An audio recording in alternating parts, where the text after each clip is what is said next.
Hello. Hi. My name is Anna. I am from Ukraine. Thank you for coming for this audio walk. You certainly made some efforts to come here. We are now a temporary sensory community. Let's look around.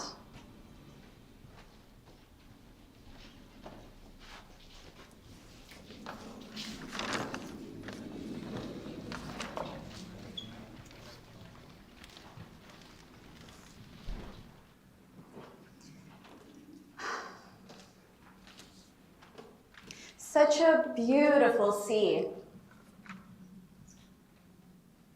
Such beautiful dunes along the coast. In March, I had a dream. We walked through the dunes on a path and finally went down to the sea. I looked at the water and said, I could cry this many tears if I had the time. And someone, maybe it was you, answered that a third of the Netherlands is already below sea level, and I should be careful with extra water. And then we went up the stairs. Shall we do it again? Behind you are these beautiful wooden stairs. You probably used them to go down to the sea. And now, please go up. There's a view of the sea, and we will look at it again.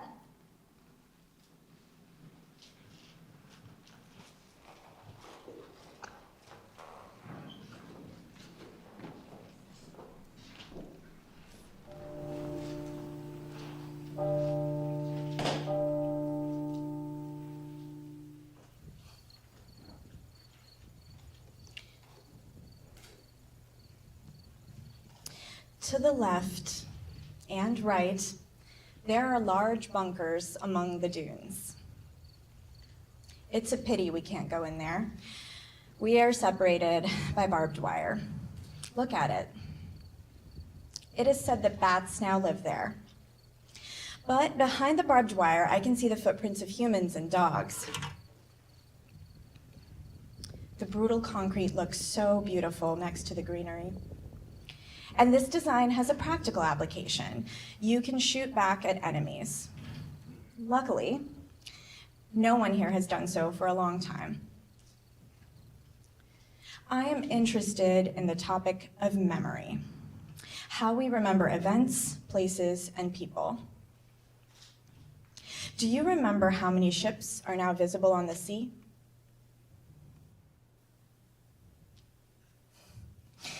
What color are the clothes of people you have just seen on the beach? On the right, almost on the horizon, you can see tall buildings. Near my house in Kyiv, there's a very similar gray building. It is a hotel called Peace. And a similar Ferris wheel stands near the university where I studied. Look at the sea again. The seas combine the incompatibility of carefree leisure and tales of wars. Recently, the Russian army fired a missile at my city from the Caspian Sea from a distance of more than 2,000 kilometers. That is the precise distance from these dunes to my city of Kyiv. I have never been to the Caspian Sea. We go further into the dunes. When I came to The Hague almost a year ago to study at the conservatory, I could not find anything for the longest time that I could call home. Walk along the barbed wire fence.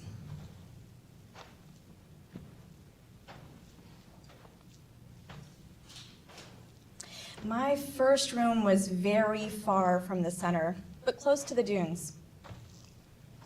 I often went there, cycling an extra couple of kilometers. Some of the bushes and trees looked the same as in Ukraine. In the dunes, I can easily imagine that I'm in Ukraine, except that there are fences everywhere. I feel like a local here, maybe because it looks like no man's land. In my childhood, I lived in a new district of Kyiv, close to the edge of the city. I would go with friends to see where the city ended. We walked the streets of our city until sandy spaces with lakes began. Where does your city end for you?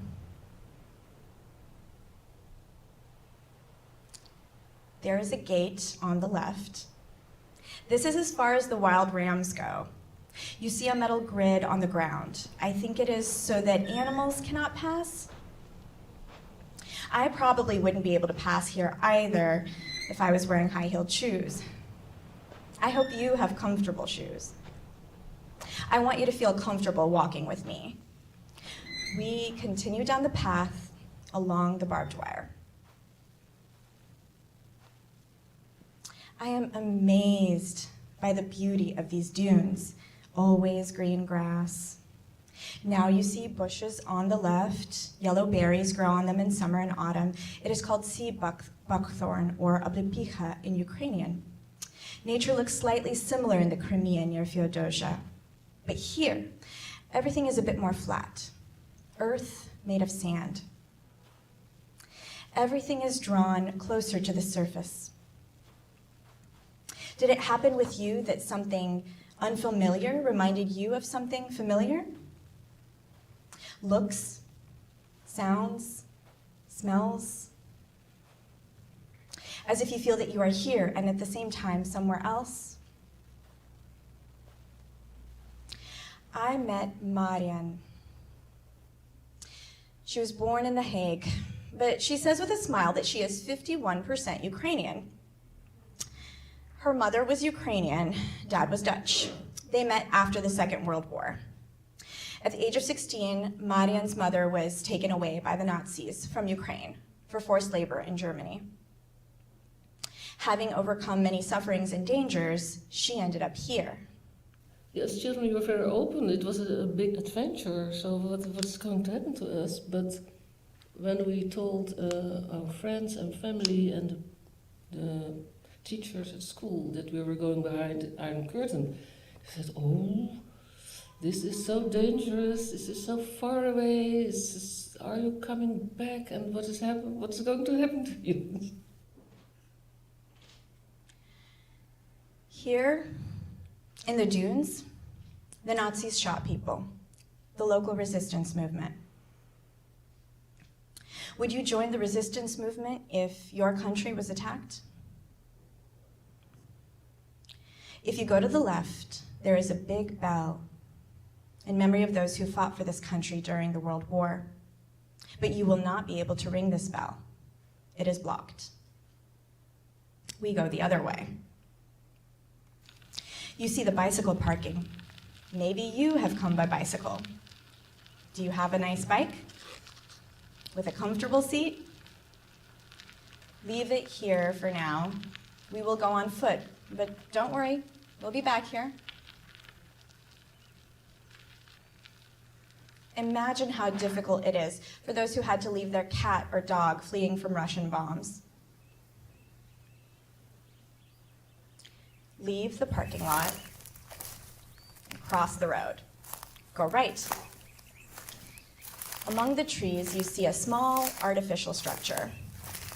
Light green cylinder with a dark green roof. Go into the thicket there. It is not clear whether it is allowed to follow this path, but there are no signs that prohibit this. There is a wall in front of you. This is part of the Atlantic Wall. Over time, the concrete became gray-green. It looks like lost theatrical scenery. You can walk a little forward along the wall. See how green moss grows on this black wall, how it becomes white, releasing limestone? Do you see the image of a person? You can touch the wall. This wall was also built during the war. Like the bunker, it had to protect Nazis from the sea. The Nazis wanted to build a wall along the Atlantic from Spain to Norway. During the construction of these fortifications here, many beautiful private houses were destroyed. 50,000 trees were cut down, and almost the entire district of Scheveningen was erased. I would like to go with you further into the thicket. I've walked there a lot, and I know that there are beautiful lakes, barely noticeable paths covered with leaves. But last time, the guard stopped me and said that you can't walk here. I tried to get permission from dune management, the municipality, but no, this way is forbidden, and I don't want you to pay a fine. So let's return to the road. You can take your bike from the parking lot or go left towards the pumping station. On the historical website about the Atlantic Wall, it is written that 140,000 citizens of The Hague were forced out of their houses for its construction. Can you imagine how that was? Have you ever had something taken by force?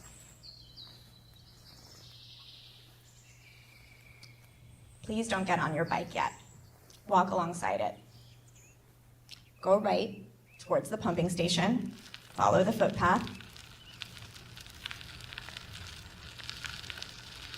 One of the questions that torments me is if peace and justice are possible in this world. When I registered in The Hague and received a citizen service number, there were 2 brochures in the envelope.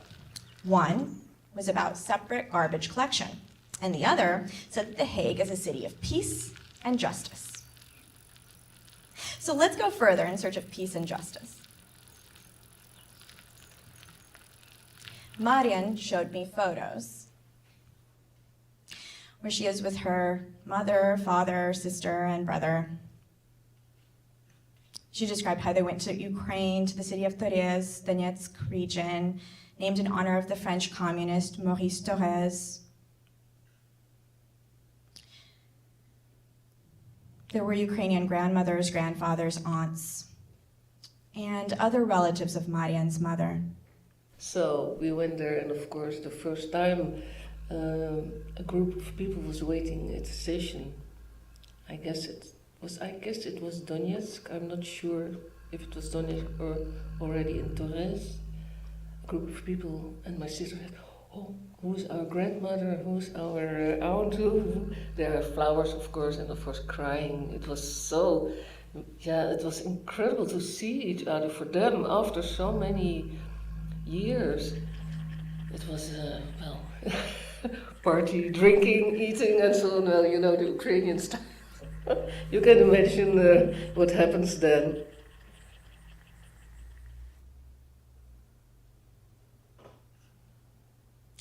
Now this place has been occupied by Russia for 8 years. Marian's mother told her daughters almost nothing about the war. What do you know about the war in Ukraine? On the left, you see a path through the grass. Follow it to the lake.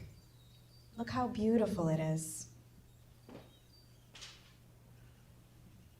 Someone says that we Ukrainians have no chance. You have to give up. This artificial lake is a part of the Dutch flood protection system. This country is below sea level. Why did people choose this land? Water as a force of nature cannot be defeated, but the history of the Netherlands is a history of struggle against water. This is not the easiest place to live, even now.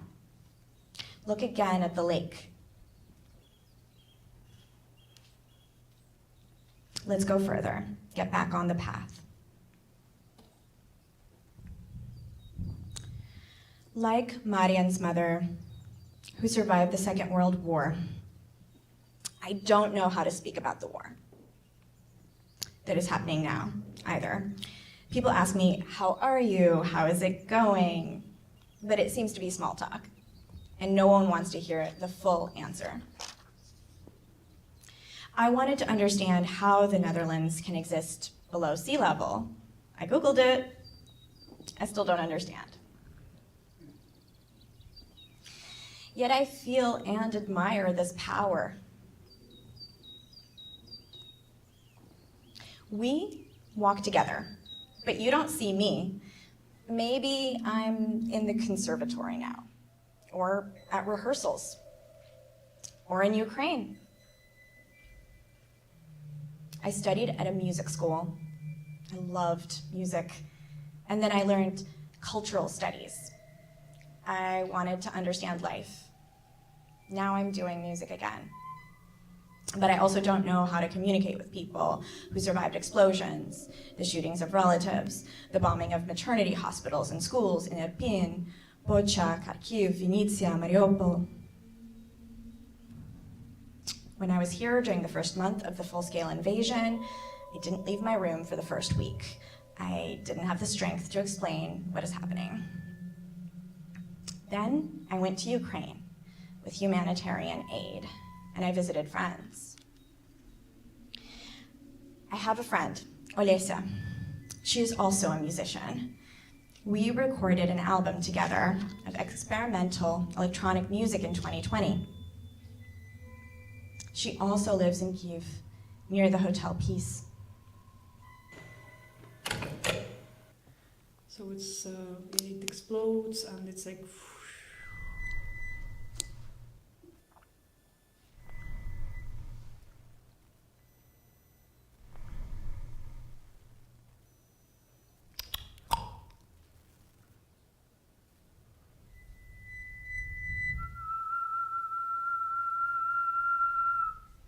Ultrasonic missile.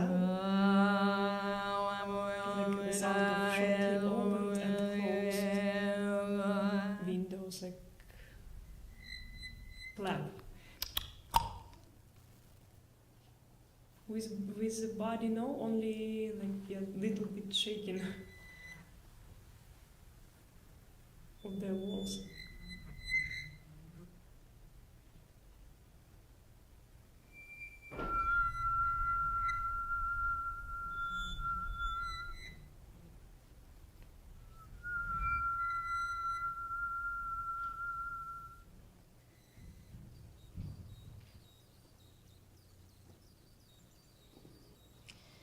Before, I didn't often think about myself as a Ukrainian, not in the sense of another nationality. I just didn't think about it. I felt myself a human. At school, in history lessons, we were told about Ukrainian Cossacks, their very long struggle for freedom. My friends and I joked about it. Now it has become very real for me. Now I feel 100% Ukrainian. You walk along the bike path. I know, it's unfair and boring to see others overtake you, but everything is fine, let's go on. We are looking for justice. Last year at the conservatory at a field recording workshop, I met a guy who lives in The Hague. He is mostly silent. He is from Syria. He also once said that people who survived a war, they don't really want to talk about it. But at the same time, my Syrian friend says that we should remember it. Remember the dead. But in his opinion, a moment of silence is a colonial practice meant to paralyze our senses.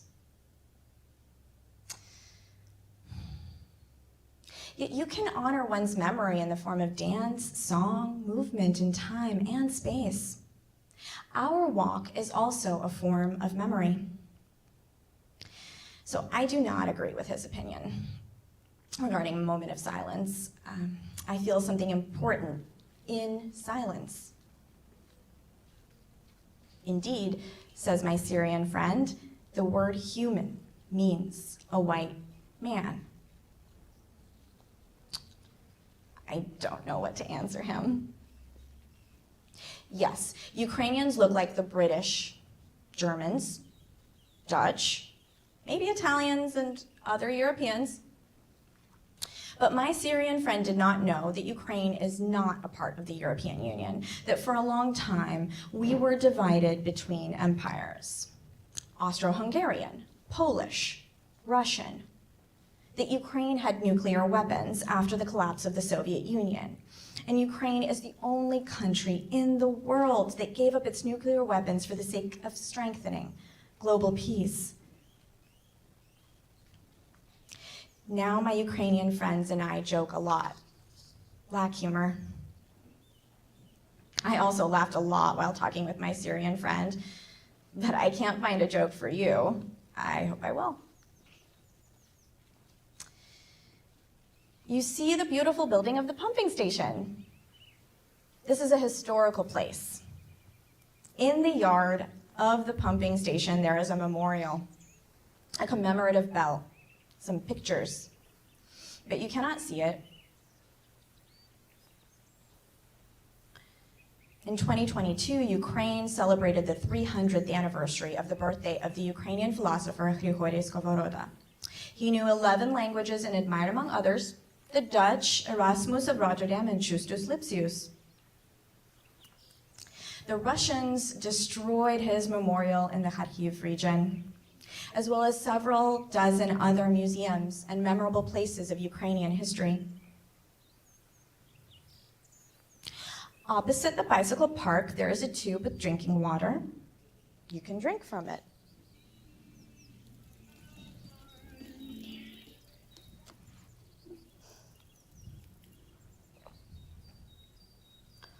On the right, there is a path. Go down, go between the bushes of sea buckthorn. We are now on a wooden bridge over a lake with reeds. Last summer, I was in Slavyansk. It is the first city in the east of Ukraine that was captured by the Russians and their collaborators in Ukraine in 2014.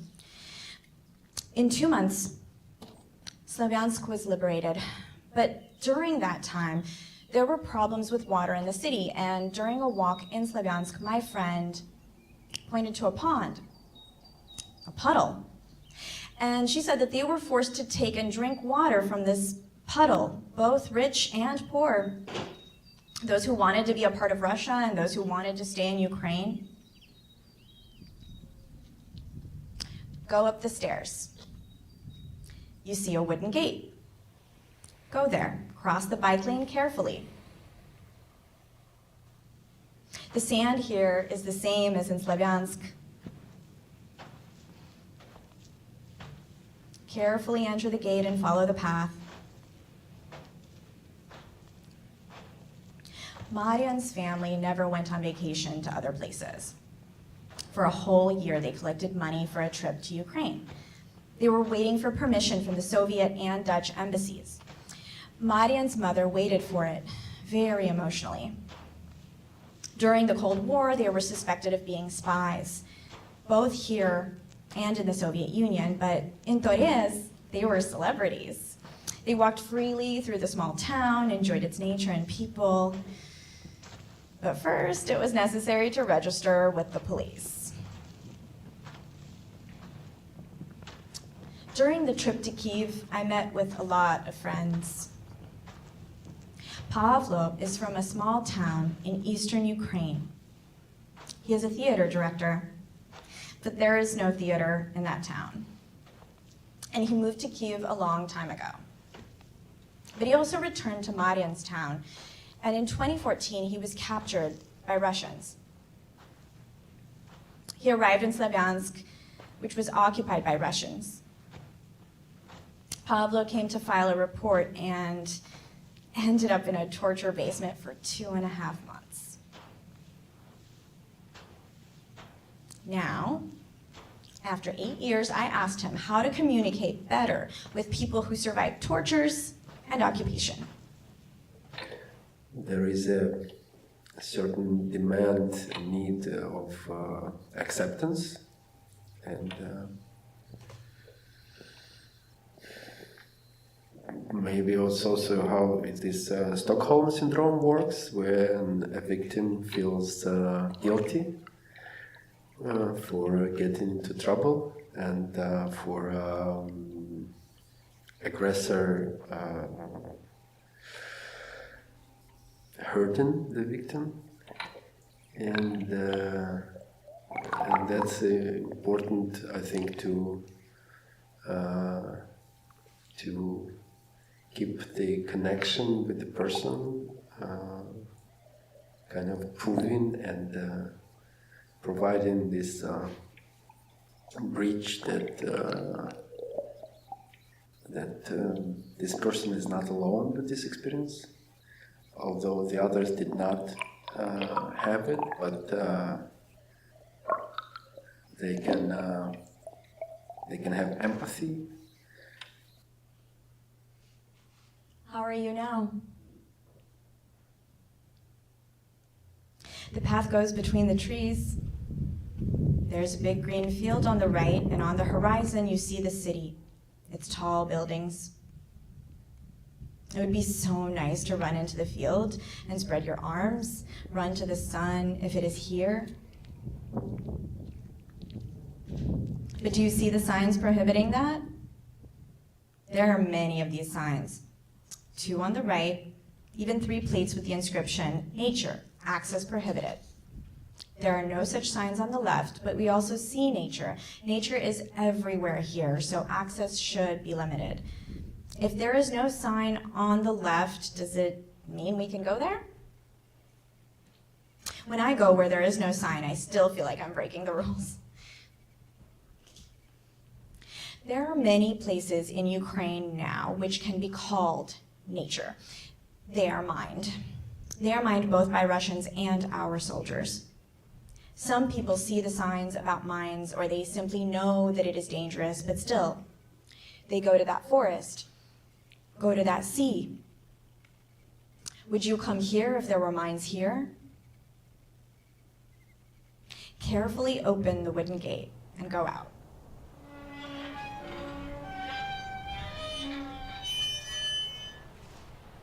You see footprints on the sand.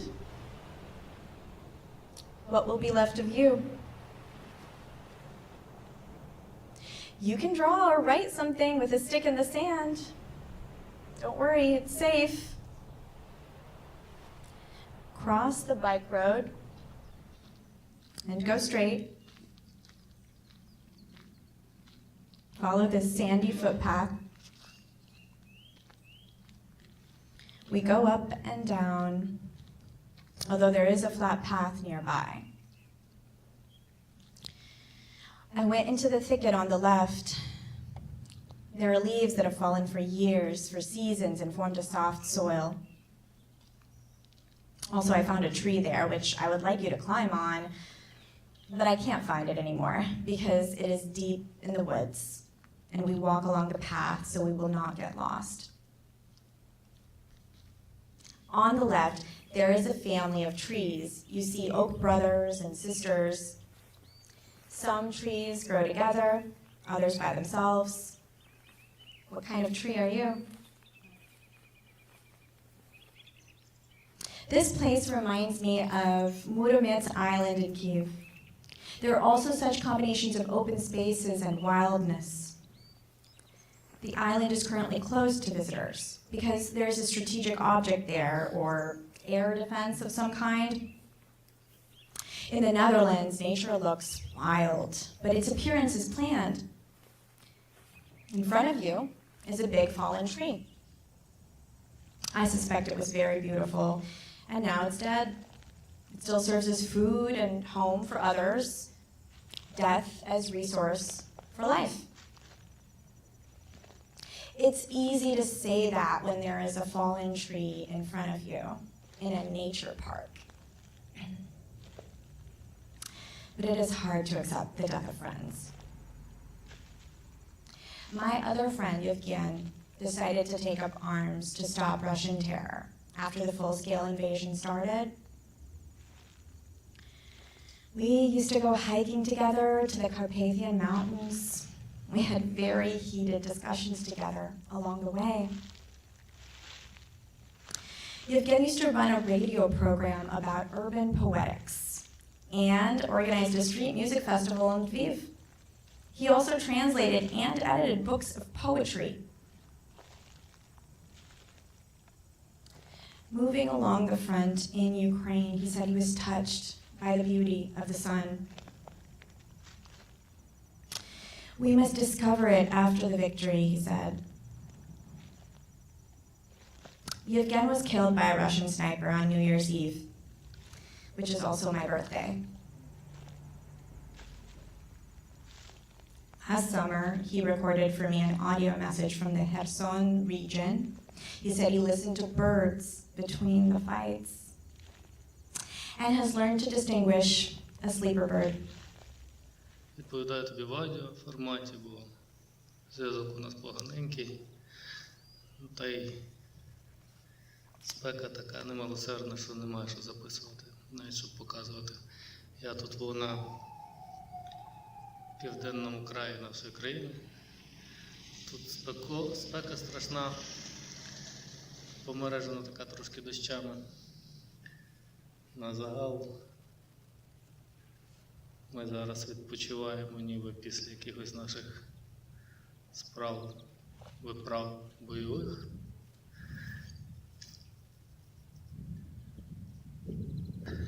Жартуємося, лікуємо ранених, ховаємо неранених, спираємося поглядами на тутешні рівнинні. Ну, тут не зовсім степ, він то степ, але він такий весь на цій Херсонщині цілий такими горбистиками іде. Величезні клапті полів, перетнуті посадками з дерева акації переважно. Іноді персики трапляються. Персики на деревах вже достиглі, можна їх їсти. Поля скрізь вже скошуються і потрошки горять, якщо їх щось запалить. Річки тут поганенькі, тому розселення людей тут видно дуже таке спорадичне і рідке. Ну, але ото після 5 місяців вже цілкового проживання в лісах, мушу сказати, що життя і тут буяє всім квітом своїх потуг, викликає бажання мандрувати по цьому нашому нескінченному краю. Він такий нескінченний, що не вийдеш за всі ці урбаністичні межі.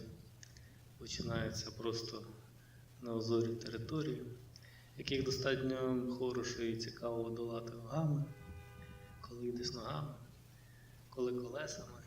На південних територіях колеса зазвичай занурюються в дороги, такі розбиті, неасфальтні, які здіймають за собою куряву, пил страшний, тому колонами і кавалькадами краще не рухатись.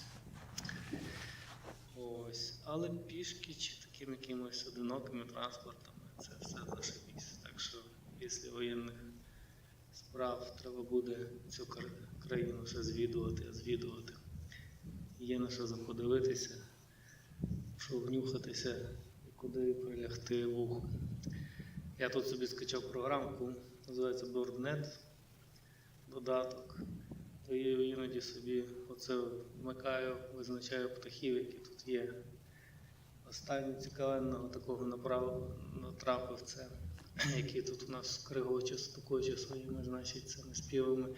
Дремлюга, прекрасна пташина, відрізняється від багатьма рисами від інших птахів. Досить таки поширена.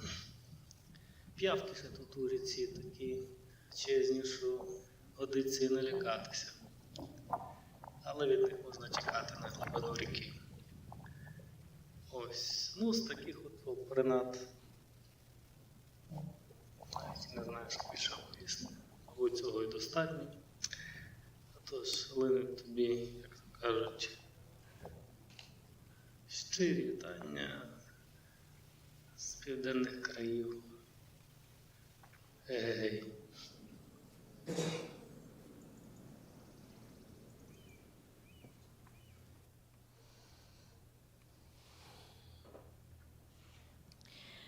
I worry about other friends who are now at the front line. I text them. I don't do it every day because I don't know what to write every day. Sometimes they don't answer for a long time. Then they write that they had no internet, and I am very happy. They are under shelling, constant attacks in very difficult conditions, but they write about beauty and crystal clear understanding about what is good, what is bad. Last time, when I walked this path, it was so great that I lay down on the ground and rested a little. How wonderful the grass smells. Do you feel it? I like to go hiking in the Carpathian or Crimean mountains. Tired? You walk the paths, overcome everyday difficulties, but how wonderfully clean it is. It separates important things and thoughts from the unimportant. You see beautiful trees, they invite you to climb on them.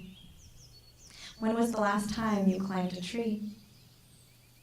I don't know if it can be done here, but be careful because some branches are already dry. Trees are highly valued in Ukrainian songs and fairy tales. They're a sign of strength, life. Another thought that makes me sad is how trees are dying now.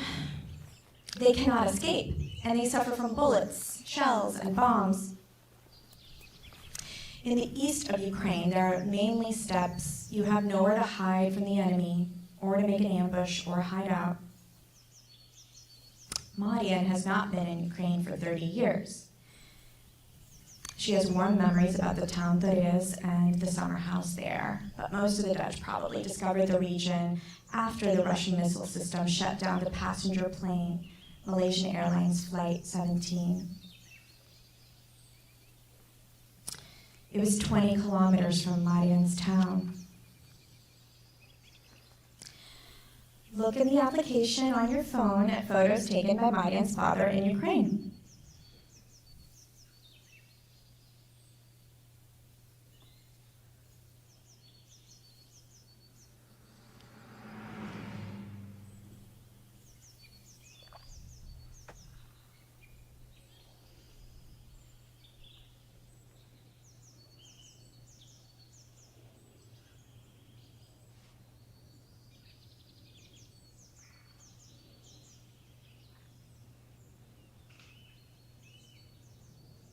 You need to walk on this sandy path to the exit from the park.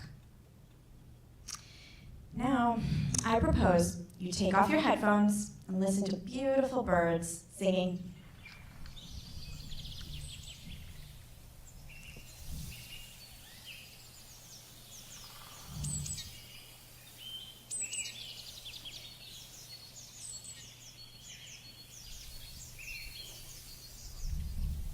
We are leaving the park. In front of you is the highway and residential buildings. On the balcony of the second to the last floor, there is a large Ukrainian flag.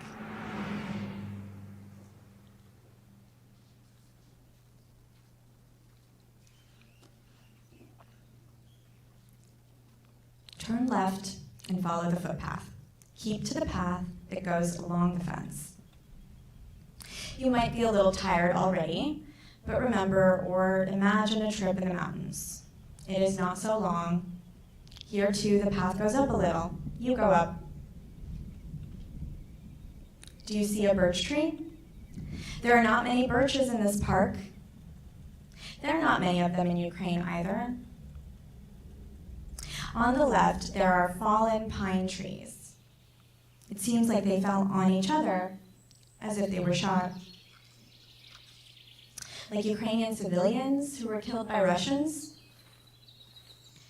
My friend who worked with French journalists saw murdered civilians who were covered with tires, and the Russians tried to burn them.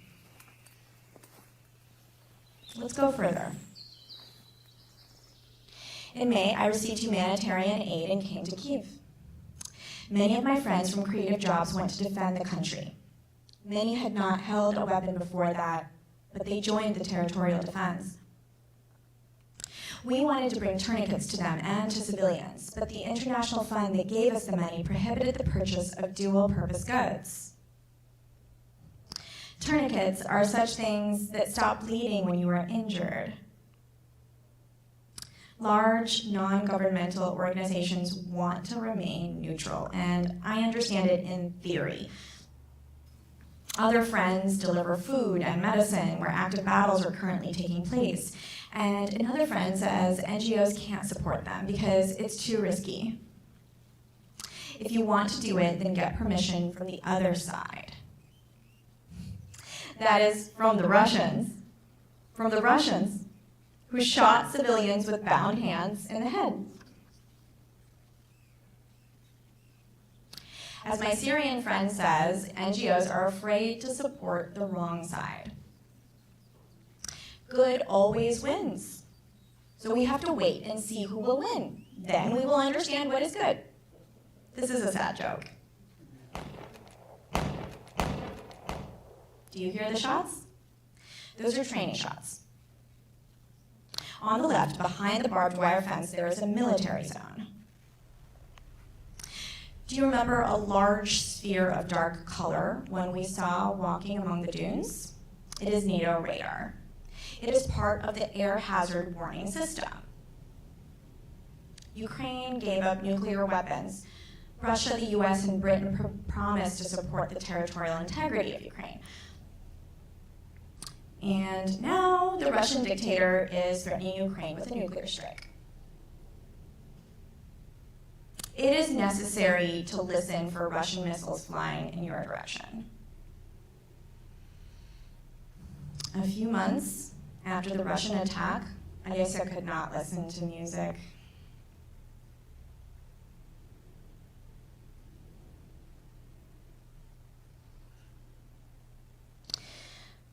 I guess I can now listen to and play music. Soon we will have a performance together in Rome to raise money for equipment for Ukrainian paramedics. I have a bicycle with broken brakes. It usually works fine, but because mostly everything in The Hague is flat, I can brake with my feet. But somehow I went further and did not notice how a downward slope began. I rode on and on because I couldn't stop. It would be too dangerous.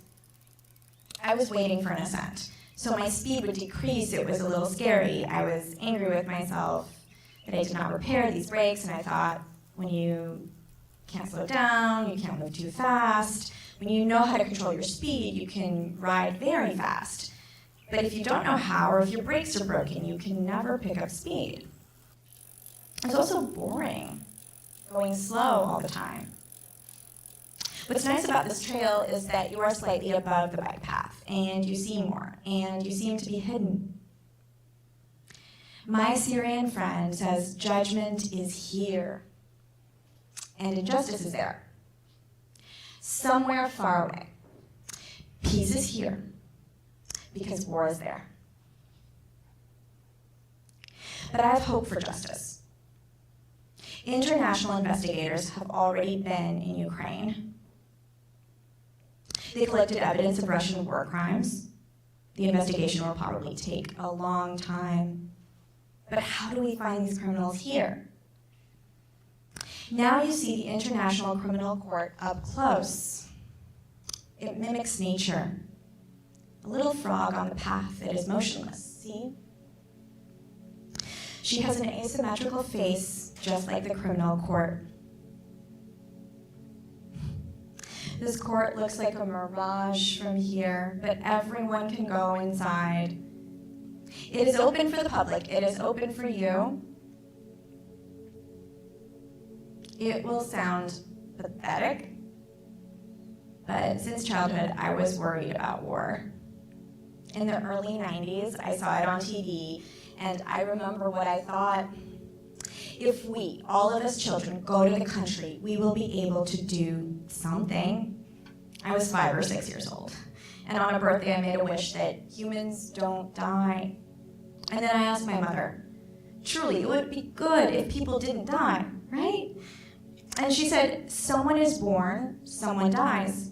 I don't remember exactly what she said, but I decided that I need to speak about it to make my wish not come true. Since February 24th, I am in a state where I must do something to oppose death. In March, many Dutch people went to the Polish-Ukrainian border in their cars and met Ukrainian women with children who fled the war. I was impressed by an interview with a Ukrainian woman. She is a trainer of paramedics in a hospital battalion that we help. She was asked, what is the most difficult thing for her in this profession? And she said that earlier, there was a rule for doctors. Risk your life to save the patient's life. Now the protocol is that the most important thing is to save one's own life. But it is still difficult for her to teach colleagues to cover yourself with the body of the wounded person during shelling. The problem with large NGOs is not that they don't work under fire.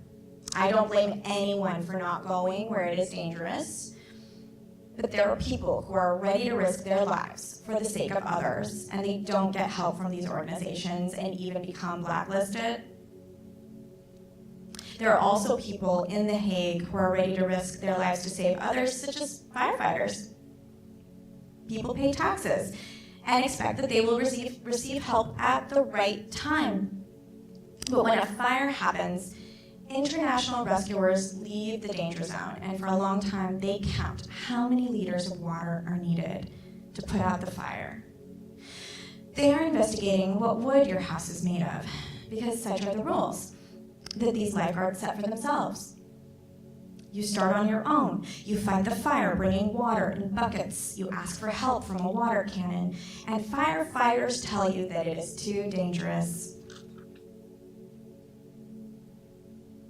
In April, I was at the border with Hungary, and there were still no tents from the United Nations High Commission for Refugees.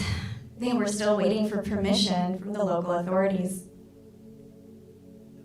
I don't know what the right universal solution for all cases is, but I know that the more that people share the risks, the lesser the risks become for any individual person.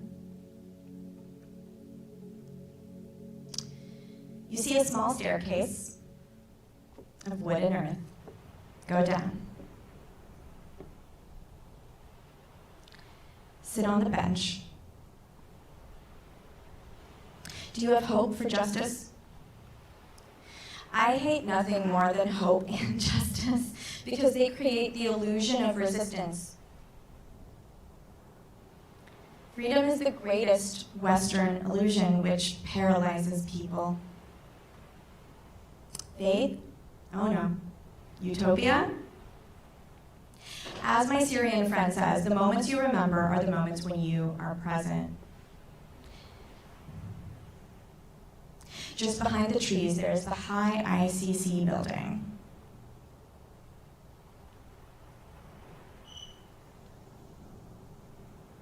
Do you believe that the thousands of Russians responsible for the aggression, war crimes, crimes against humanity, genocide, ecological disaster, and my personal losses, that they will be punished? So far, no international court has jurisdiction over the Russian state for the aggression. Russia is still a member of the UN Security Council. It's actually a special member with a special right to veto all of the resolutions. Many lawyers around the world work to create a special tribunal. They work to imagine how to find the justice they are looking for.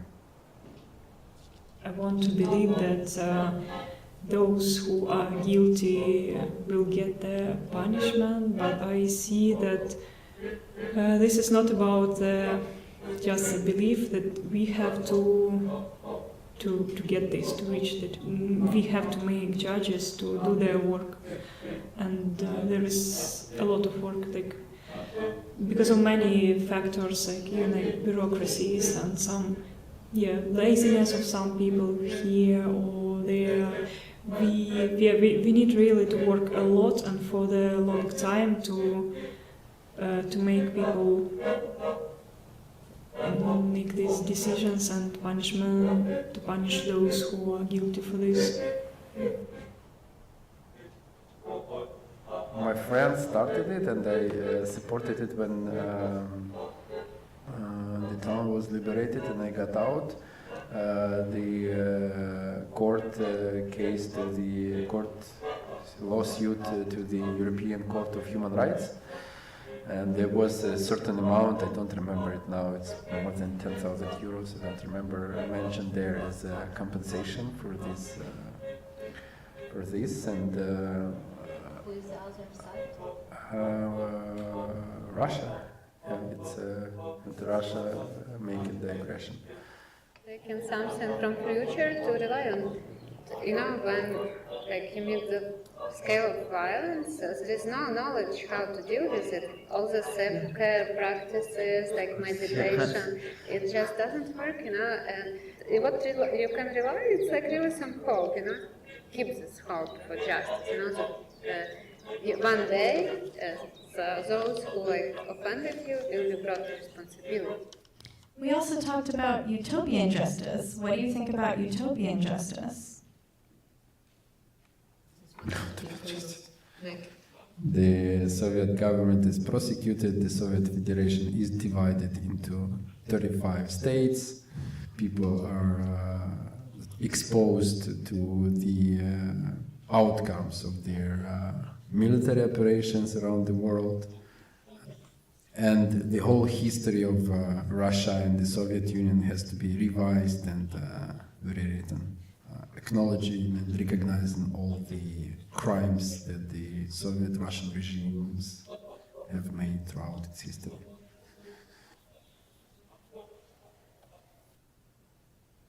Marian said that after her mother's death, she buried her ashes near one of the trees. It's not quite legal, but she and her brother visit this place to remember their mom.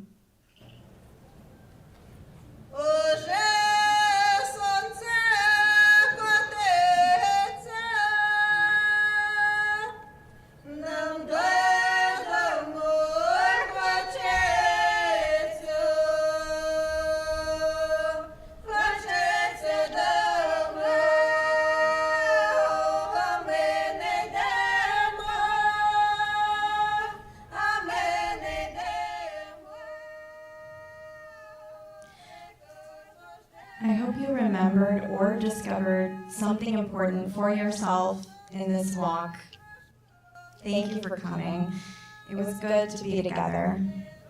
I'll stay here a little longer. You must decide for yourself what to do next.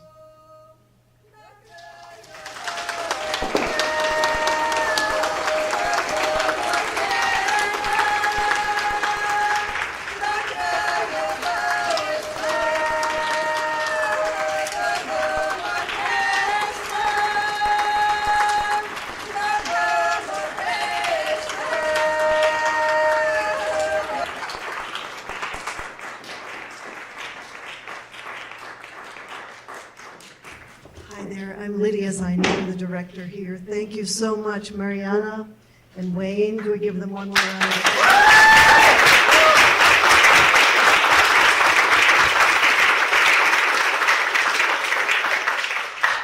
So pleased and proud that we could partner with this great team. Wayne, we met a little while ago, Voyage Theater Company. I'm going to read the name of this other group. Thank you for the support of the Center for International Theater Development, Ukrainian Institute in Kyiv, which is a partner organization of the Ukrainian government. I think some of you are here for the first time today, so I might take just a moment to tell you about us. We're the Ukrainian Institute of America, almost 80 years old, founded by a Ukrainian immigrant who came here as a very young man, probably 100 years ago. He was an inventor, became an entrepreneur, eventually did quite well, became a philanthropist, and formed the organization while the Soviet Union had swallowed up his homeland. and our mission was to preserve and showcase Ukrainian heritage and culture, which we've been doing since then. We have been through a couple iterations. When the Soviet Union collapsed, we sort of had a renewed period of supporting Ukrainians with the world opening up. We did partnerships with Ukrainians from there. Our diaspora flourished as well. And in February 2022, of course, our world changed again. And since then, we are so glad to have formed so many new friendships with people even far beyond our diaspora. We are so grateful to all the support from everyone for Ukraine, for Ukrainians, who realize that this fight is existential, not just for Ukrainians, but for democracy, for self-determination, and for so many other important things that have been highlighted in our journey this evening. I think it was a wonderful format where we got to participate.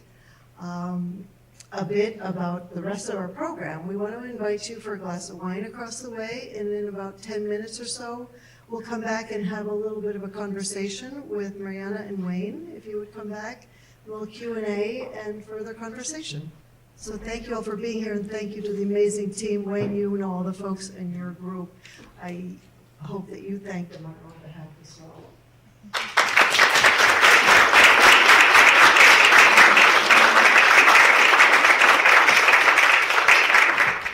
All right, maybe while people are coming in, I'm going to mention one other thing that I didn't talk about before. I see some of you have already done this, but please take a moment to look at our exhibition of paintings by Johann Petrovsky Stern. He is a Ukrainian, Jewish, American historian, painter. He's got other titles as well, intellectual. This exhibition is called Confronting Catastrophes, and it's truly an explosion of his response and passion and sort of churning emotions from the trauma, not just of his generation, but of our prior generations. We have an expert on intergenerational trauma here in the house, Yael, in case anybody wants to talk about that. Johann's work, I feel, is just such an amazing visualization of the going back in time, the war in Ukraine. He's from Ukraine, of October 7th. He's painted some of these after October 7th, of the Holocaust, of the Holodomor, and obviously the historical tones and themes and structures of his pictures harken back to his heritage also in various parts of the world. So please take some time. There's some flyers out there. We do have a catalog if anybody's interested. That's downstairs. So thank you both again for this. You've invested so much of your heart and soul in this, and I think we felt that. We experienced it. I think we'll just do a couple questions from me and some replies from you, and then open it up to the audience. So I'll start with Wayne, because I met you first. I forget exactly where we met, doesn't matter. But when you proposed the idea of doing something together, we definitely were thrilled, because here at the Institute, we're trying to present a variety of ways for friends and people we don't know yet, who we hope to become friends, to engage with what we do. I think this sort of interactive, experiential event was really, it resonated with me. Could you talk about how you came to think about Ukraine, how you became passionate about it, and wear that pin on your lapel? Like, why are you doing this? Good question. So I have a company. We have a company called Voyage Theater Company, and our mission from the founding has always been international theater. We focus on plays in translation, new works with international themes, that sort of thing. And we've been going for about 10, 12 years now. And in 2023, I was, through a mutual colleague, I was introduced to a gentleman named John Friedman, who is a translator. His wife is Ukrainian. She was a movie star in Moscow, apparently a very famous Russian actress. But when the invasion happened, they left Russia, and they moved to Greece. So John started a project called Worldwide Ukrainian Play Readings. And he was part of that. He was putting together this podcast called A Dictionary of Ukrainian Emotions in a Time of War. And I was fortunate that he asked me to record one of the podcasts. There were some pretty fancy actors on there, and I don't know why I ended up there, but it was nice. But I got to meet John. And so John circled back to me about 6 months later and said, listen, I'm working with this organization called the Center for International Theater Development. And we have a little grant. And we're working with the Ukrainian Institute in Kyiv, and we're trying to present plays in America to keep it in the forefront of people's minds that this war is going on. Would your company be interested in picking up this project? And I said yes, of course, immediately. So John was really the person that brought us into the project. But what they do that's really special is that they partnered us with a theater company in Ukraine. So our partner company is Teatr na Zukah in, I know I'm saying this wrong, in Kharkiv. And the artistic director there, Dmitro Ternovi, we've had this whole year-long exchange of emails and Zooms and conversations. We've sent them a trove of plays. They sent us a bunch of plays, which were mostly translated by John Friedman, but some other translators. And so they've been presenting plays by American writers in Ukraine, and we've been presenting Ukrainian plays here in the United States, and that's how that exchange has happened. And this is the second part of that exchange, which was to present a full-length play. Talk about the next step on this. Oh, so the next step with Kharkiv is they just did actually an evening of one-act plays by American playwrights at a theater in Sumy, I believe. My geography is terrible.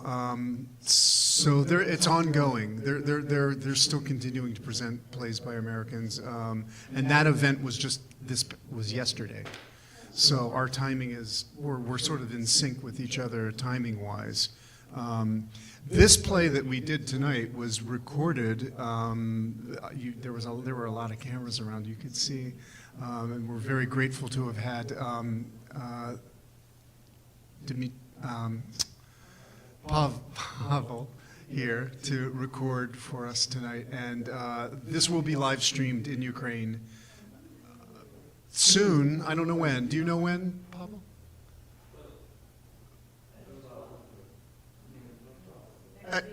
Next week. Next week, this will be live streamed in Ukraine. And yeah, so that's... Thank you. So this thing got underway, and you read a lot of plays, I know that, and selected this play, and then you needed someone to make it happen. Marianna, when you connected with Wayne, maybe talk to us about what you were thinking. How did you feel with your heritage and the connection to the play, and what helped you to be involved?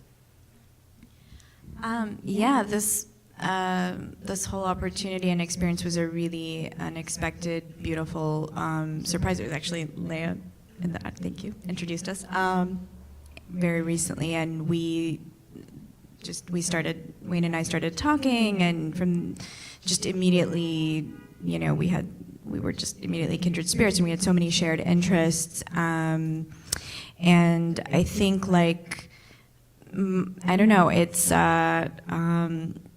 my connection is that I was a Jewish refugee from the Soviet Union, from Ukraine, when I was 6.5 years old in 1989,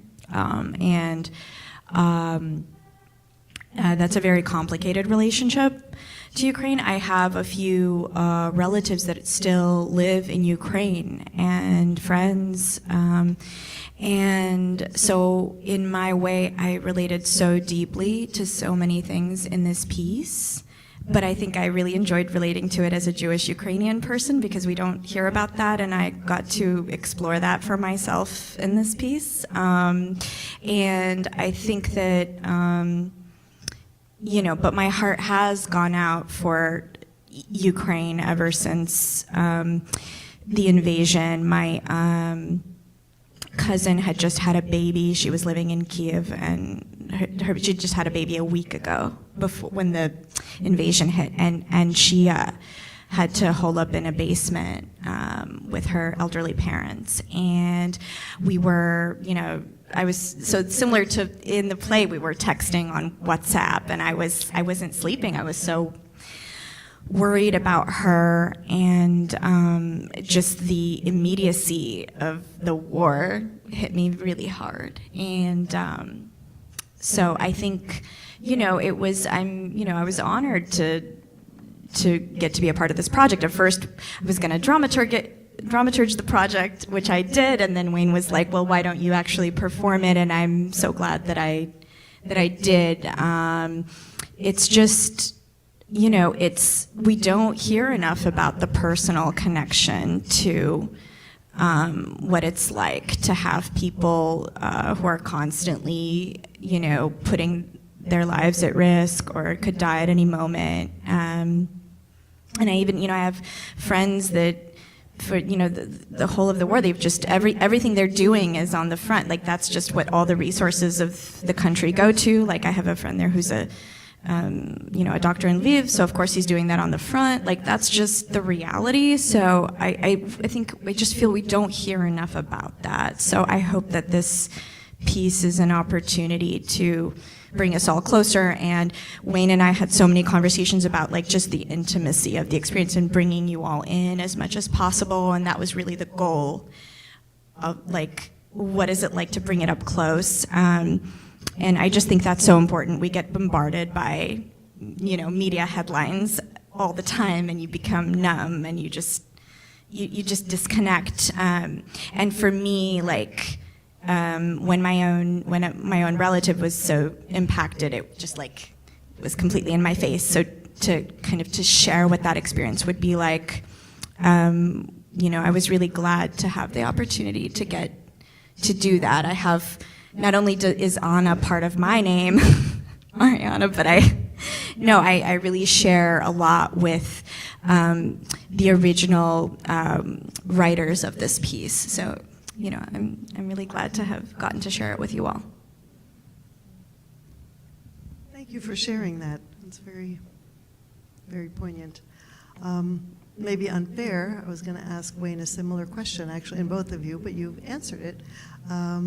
To some degree, because you've taken us on a journey tonight, and I was wondering about your journey in doing this. You've shared that, Marianna. I wonder, Wayne, is there something through the process that you were surprised by, or that stays with you in a different way than you expected? Is there something, did you experience what's happening in Ukraine in a different way? Many of us here are Ukrainian descendants of people from there. You were a refugee, my mother, many of the people in our organization, our children are the next gen of refugees. But I don't think you have heritage in the land. And I'm just curious, has there been any evolution or anything, how has it affected you?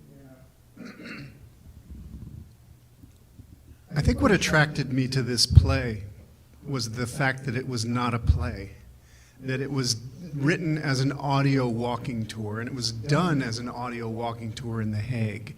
And so I was interested in this because it creates there's a distance there. So the writer, who is Ukrainian, was living in The Hague at the time that the war broke out. She was a student at the Music Conservatory.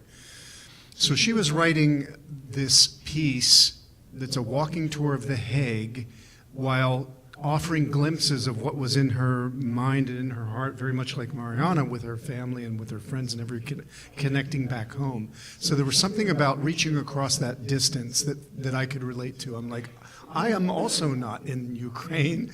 So my goal with making this piece for a New York audience was to try to bring it as close to home for us as possible. All of the footage that we saw tonight was shot in Sandy Hook, New Jersey. I don't know if any of you recognized any of that, but yeah. But when I read the play, I immediately just said, "Oh, I know where I could film this, and it would look exactly like what's described."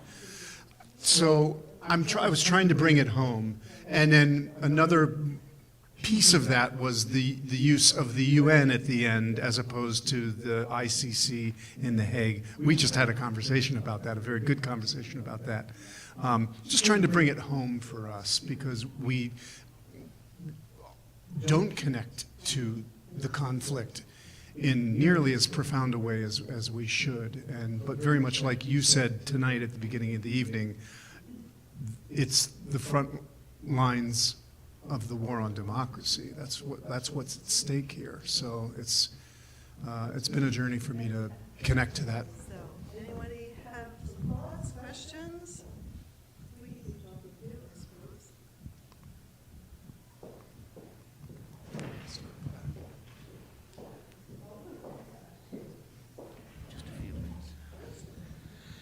Hi, my name is Dr. Yuri Savitsky. I'm a graduate of Cornell on the Upper East Side here in the neighborhood, and I've been involved with the Institute for about 30 or 40 years. But it's just a real treat to have all you folks here to continue the good works that Miss Seininger represents. Her parents were very august members of this place, and I've been on the Board of Trustees for several decades, but the Seiningers are a big name in philanthropy, and her parents' contributions to various Ukrainian organizations, including this place, as well as the Ukrainian Women's League of America, are legendary. And I've actually traveled to Brazil, where they went first, and people all knew about the Institute in Brazil, thanks to the work of my mother and the Seiningers. Anyway, I just wanted to say that you guys are doing a great job, and I'm very happy to connect you to the older generation of people that helped keep this place humming. And so I thank you very much. Thank you. Okay, I didn't pay him for that.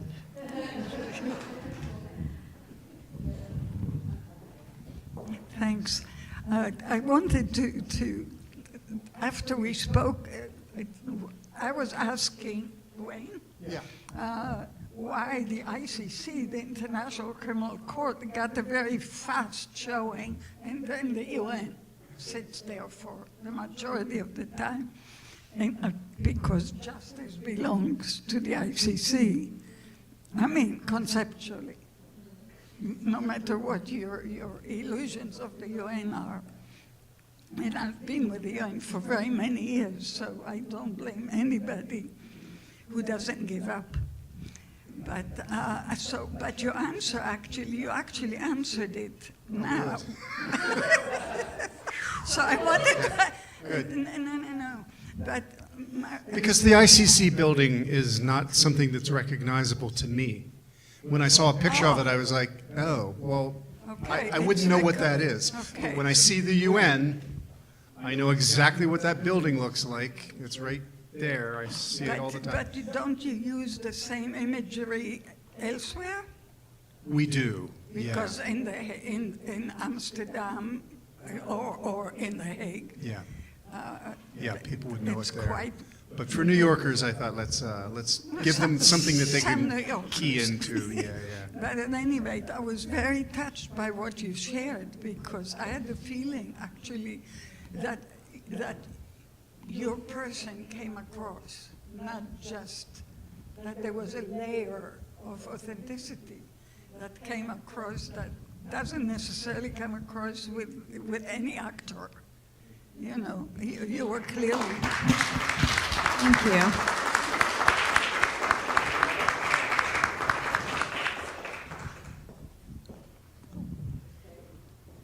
Hi, I have a question. So with your partners that are in the Ukraine, when they speak with you about what we're seeing tonight and then they see it, what are they telling you that they would like us to share with others to make this more on the front line? We're not seeing it everywhere anymore. So what is their take on it that they want us to do and us to say?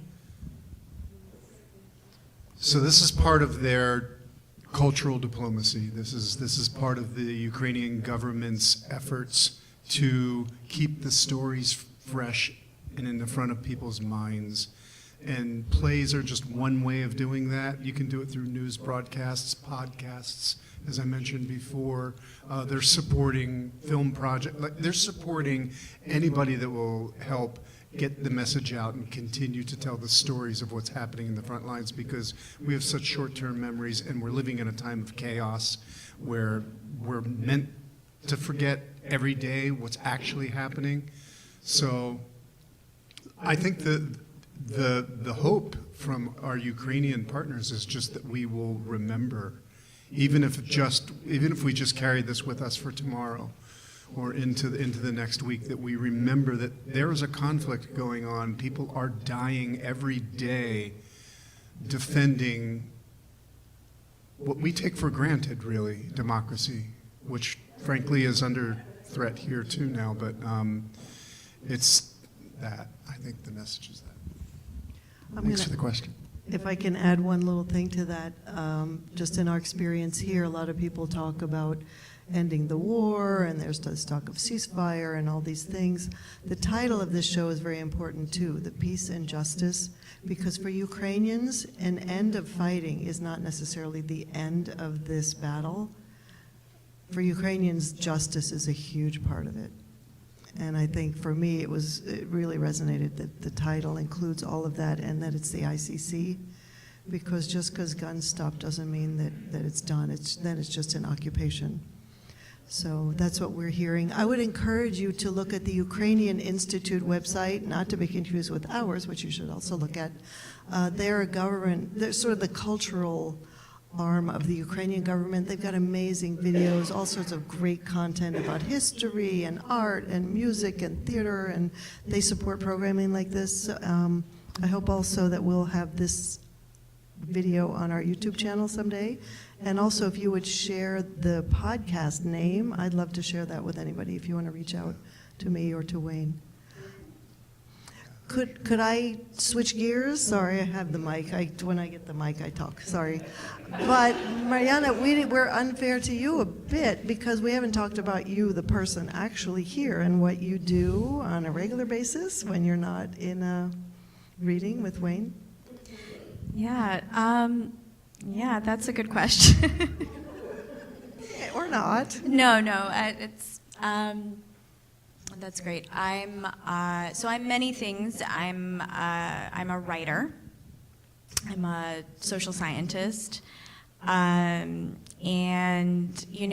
I actually haven't gotten to perform in a while, and so I was really excited about this opportunity. And because lately, just the past, I did a theater and kind of but more playwriting focused MFA at Columbia, and my doctoral dissertation looks at theater as a way to help us cope with everyday mental health struggles. And I'm both a playwright and a screenwriter. But it does get tiring to just be on my own writing all the time, and so it's really exciting to be in front of an audience and connect. And so, yeah, this was wonderful. But that's what I do. I write a lot, or trying to, and and I'm quite bi-coastal lately between New York and LA with all of that. But I really, my goal is to do, I love international work and the reason that, that I'm not, I do teach, I've worked as a professor as well, but I prefer for my activism to come through my art. And so this was a wonderful opportunity in that way as well. That's very much part of my own mission, and is social impact through art. So this was perfect for me. Excellent. I just want to say a real quick thank you to Keri Landeiro, who was our stage manager tonight. None of this would have happened without Keri's hard work and support and help. And thank you, Keri.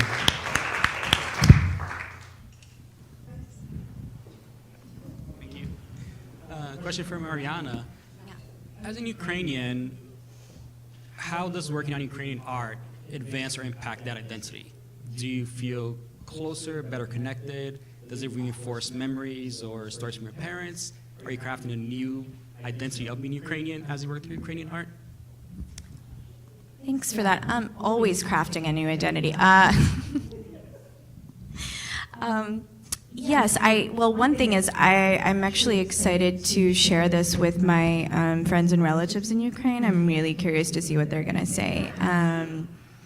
Because it's a way to connect, and like there were, like the moments in the play when she's like, now I feel 100% Ukrainian. Yeah, for me, like that, because she's so displaced, but I'm even more displaced because I was a kid when I immigrated, right? So it's really interesting and exciting to explore that. So it's definitely opened something up for me where this is an opportunity to connect with the people I don't know as well as the people that I know, and to have these kind of conversations. It's again, I think like being a Jewish Ukrainian person isn't something we hear about very much, but that's who I am, and and you could say there's some tension in those identities, right, to an extent, but but that's okay. It's better to be able to embrace it and talk about it rather than erase it. And this kind of work allows for that, has space for that. So it's very exciting for me to be in this conversation, and yeah, it makes me want to, do more and keep thinking about it and engaging in these kind of conversations. That dovetails so much to the exhibition again, which is a lot of the conflicting things inside of this artist, right? The heritage, it's not easy. This is a Jewish Ukrainian artist, right? Yes, that's what absolutely. I thought. This is perfect. I was like, when I saw these paint, I'm like, I could tell, like I could feel it you can feel it. So it's like it speaks. It's just such an amazing synchronicity. Actually, yeah, it's beautiful. Don, our friend with whom we partnered on a theater production earlier. So this is a little bit of a theater question, John Friedman. So you read a bunch of Ukrainian writers, and then you chose this play, which was a last person that was living in the Hague, right? I mean, Hague, outside of Ukraine. Reference Richard Nelson's play at the Public Theater recently, where he went over and wrote, and as the actresses say, brought a brand new type of theater to them as actresses. What is not the good or bad, just as you read Ukrainian writers, how are they approaching their craft at writing a play? Do you find it something that Americans would get, or do you find it a different Berlin, European aesthetic? What's going on over there with the writers? That's a great question. I would say the vast majority of the plays that I read were very on the nose, very much about the war, very much like two characters hiding in a bunker, or three women trapped in a cave and there's no lights, but they can hear bombs falling, and it's sort of existential. I think it's hard for anybody to be writing under the kind of trauma that they are living in, and to be able to process that without the distance and without the time. So they're writing in a traumatic situation, so it's hard to make art when you're that close to it, I think. This play, for me, I thought had that kind of distance that I was looking for, a little bit of a different take on the war, but I must say that there was quite just a treasure trove of talented writers that I got And there's so many more plays that I want to do. I could spend the rest of my career just doing Ukrainian plays, and I think there would be plenty to pull from there. What was your experience? The same. And there was only the extent of a reading that was done, and there was a shock warning before the reading because it was so graphic at the atrium. That was in the thick of it. Yeah. At the same time, the plays that American writers wrote to try to comment on the story they read, and they said, well, we know all that. You know? Yeah. So, The American plays that our Ukrainian partner, Dmytro, chose had nothing to do with the war. There was one called, well, I'm not going to remember the name, it's something on the Long Island Expressway. And like they were stories about American. And they're interested in American culture, but there was a little bit of escapism there for them, perhaps. Yeah. Just American, not Ukrainian-American per se, yeah. It reminded me of an event we did here probably a year ago with some movie people. And this producer said, once the war is over, Ukraine is just going to be empty rom-coms for a really long time. They just need to refill that energy. Sorry, I'm the roving mic. Anybody else? So why don't we give a round of applause to...